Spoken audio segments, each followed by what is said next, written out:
Go Royal at Randwick this spring. Book now at ticketek.com.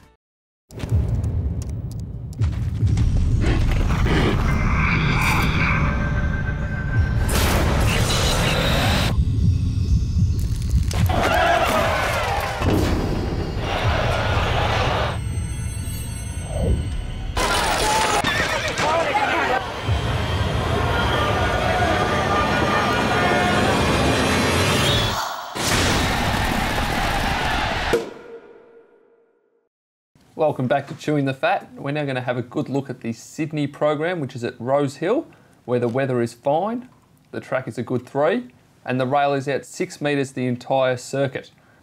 The main race of the day is the Group 2 Schweppes Stan Fox Stakes, over 1,400 metres. Edward, what did you make of this race? It's a small field, isn't it, Nick, for this race, so tactics are going to come into it, but Manawanui was very impressive, winning the Golden Rose and before then the up-and-coming stakes. And I think without having, obviously, Helmet and Smart Missile out of that race, I think it'll be a big help for him, even though he beat them last time. He's probably a little bit short for most punters. Natalie, have you got a market there for us? I certainly do. Okay, so punters are on to our early special from a fortnight ago, I think, because Manawanui has come up along odds on favourite at $1.20, followed by State of Wealth at $8, Cocky Raider at $10 and Irish Times at $14. Okay, who did everybody go for in this race? Nick, starting with you. Oh, I don't think Manawanui will be getting beaten, but probably too short for most punters. Manawanui is very short, Nick, but I'm going to quote Ross McDonald when he had Weekend Hustler, you put a house on, you get 2 houses back. So I'm going to go for Manawanui. Okay, and I've gone for Cocky Raider. Not sure if you would get 2 houses back, though. You might get 1 point. 1.5. Well, might have an average house and you'll get a better house after the race. I won't embarrass Edward's school by asking what school he went to, but I will say the other big race for Sydney is race 6, which is the Group 2 De Borley Wine Shannon Stakes over 1,500 metres.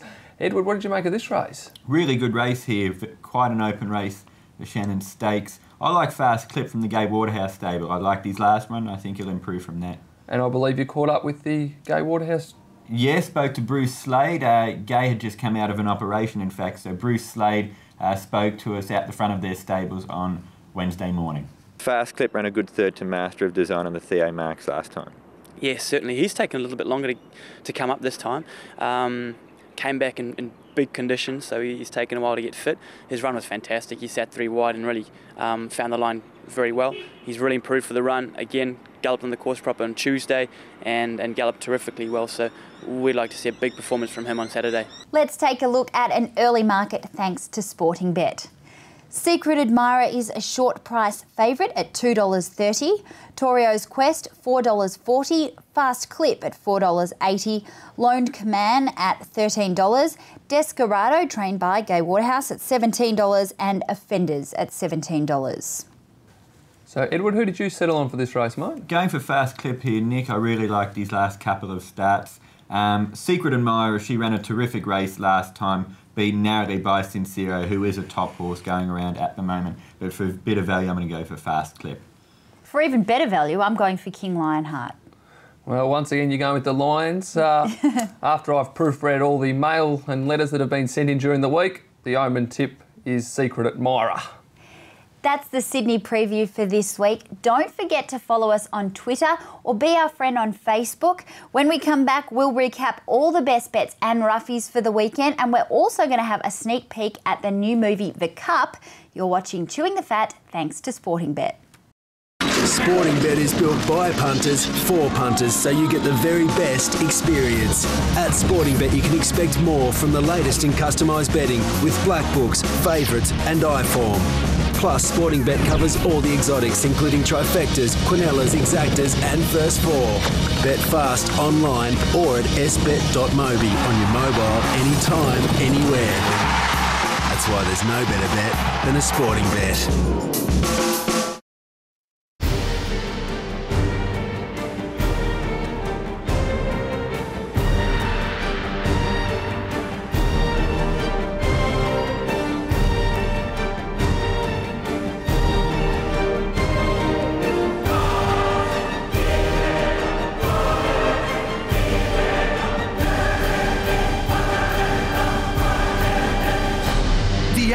Caulfield Guineas October 8. Book early bird tickets now.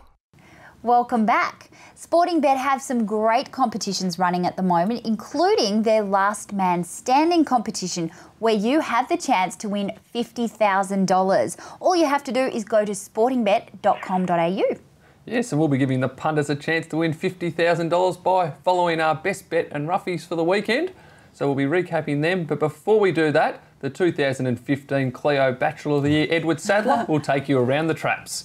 Looking ahead to Saturday, start off Golden Archer in the Caulfield Guineas Pre. That was a smart win last time out. Yeah, he's done well, out to 1400 for the first time. He's a month between runs, but he had a trial here at Caulfield last week and his work's been good and solid. So, listen, he hasn't run bad yet and I don't think he'll start on Saturday. In the Shannon Stakes at Rosehill on Saturday, you ran Secret Admirer. Yes, Edward. She's coming off a 3-week break from the Tramway Handicap where she ran second to Sincero, and we're looking forward to Saturday. 2,000 metre handicap. Pacino, what did you make of his run in Sydney last time? He pulled up a bit sore from that run. He pulled a muscle underneath his girth, so he never really let down. Got him home, he was quite sore, so we've treated it, got it right, and he worked very well here this morning. So that explains his poor performance then? Yeah, definitely. We went there confident. His run before that was very good, and he just never fired at all. So there had to be something wrong. His record at the trip and distance is very good, and we're happy going into Saturday. Caulfield Guineas Pro, you'd ride Secret Hills. That was a pretty good run of Flemington last time, considering didn't have much luck. Yeah, he went really good. He sat in the box seat and got the split half like the running and loomed up to win. The other two just probably had their momentum, but look, I think back to his home track, he'll put himself somewhere thereabouts, and a little bit of luck in running, he should be hard to beat. Looking ahead to Saturday at Caulfield, start off with Atlantic Jewel, an impressive winner at Moonee Valley last week, and she runs in the 1400 fillies. Yeah, look, she's trained on all right, and the distance looks like it's going to suit, so, she's up in class again, but she's going okay. King Lionheart, who beat Renewed Vitality in a 1500 metre handicap first up. Yes, no, he's his form's actually very strong. You look right across the board, I think he's run first or second in all the starts by his last one when he just had enough. He won first up this preparation. He's a horse that Gay likes a lot, and we're giving him a crack at the top company here now. The 1800 Little Tycoon. 1800 0 to 89 mares, well positioned there. One here 2 runs ago, and she's won at the trip. I think she's really well suited there. But being an 87 rider, she's going to have some weight, whether she can handle the weight, but it's the right race for her. Pinril runs in the Rupert Clark Stakes. He's a very consistent horse. That's it, ultra consistent. Always turns up, and he's going to be right in it. Best of your rides for Saturday, Craig? I think Secret Hills. Probably Little Tycoon. Galazani Saturday. I'd have to say Fast Clip in the Shannon. Oh, probably Atlantic Jewel. Without a doubt, Deer Valley. I mean, in a very strong race, very competitive. She'll have her work cut out to do it. Appears to be going well enough, and as a horse in our joint, that is definitely going well enough, so definitely Deer Valley. The best bets tomorrow. Natalie and I must be reading the same form guide because we've both come up with Melbourne Race 2, number 3, Atlantic Jewel. So best of luck there, Natalie. While Edward's best bet's up in Sydney, it's Race 8, number 7, Deer Valley. Yeah, the John O'Shea stable seem really confident with this horse. This having its first start for the O'Shea team after previously campaigning in Brisbane. So I think on it's tough days racing both in Melbourne and in Sydney, but going for a bit of value here with Deer Valley in the past. Outstanding. What could possibly go wrong? And now the value bets. Most of Natalie's bets are value anyway, but her specific value bet is Race 6, number 8, Pinnacles. Edward's gone with the Stuart Webb-trained Yosei, which is Race 6, number 6 in Melbourne. And I'll have my fingers crossed for a horse I've got a little share in, which is Race 6, number 11, Blackie, to be my value bet for the punters tomorrow. It's taking you into the last segment to play your hand then, Nick, after I asked for it earlier on. Very true, Edward, but out of all the guests today, I've definitely been the least interesting, so it's best to talk about them and not me. Although I bet if it wins, you'll be pumping it up next week and saying, that's my horse. Possibly. And don't forget, for all the full interviews, go to victorianstallions.tv. There's over 20 different interviews there, I think. Yeah, plenty. Had my work cut out this week, Nat, with all of them both in Melbourne and in Sydney. Join us next week for another massive show. I catch up with the better half of leading Melbourne jockey Luke Nolan, so that will be awesome. And another very impressive studio guest as well. Yes, well, unfortunately, that's all we've got time for today on Chewing the Fat. A very special thank you to our guests, Michael Rodd and Elli Johnson. Thank you to my co-host, Natalie Hunter, and the great man himself, Edward Sadler. Thank you, Nick. And as we leave you, we're going to give you a sneak preview of The Cup, the movie based on Damien Oliver, I saw it on Wednesday. It is outstanding and a tearjerker, and I look forward to seeing you next Friday on Chewing the Fat. I was the one out there riding professionally. I was the one following in our dad's footsteps. Right in the middle of my dream run.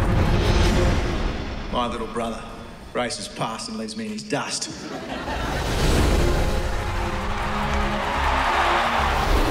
Oh yes, he did!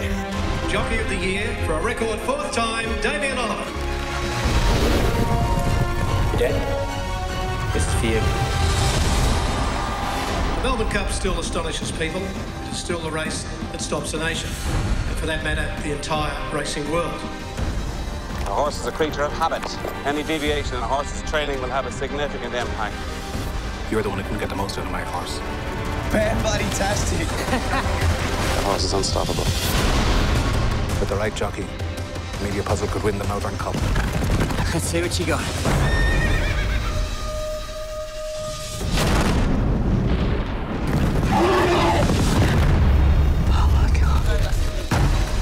Please, not again. Your dad? Now, Jason, when's it going to be your turn? Why don't I just chuck it in? I know you'll get through it. It's in your blood.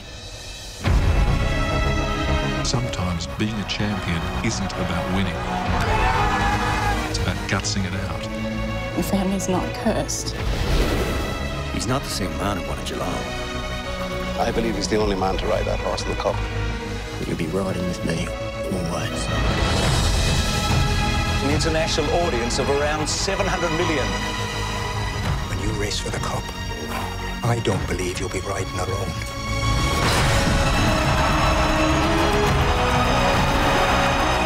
You've got something very special, Damien. But your heart has got to be in it, you know. Who shall? Damien Oliver, riding with the spirit of Jason. This one's for Jason.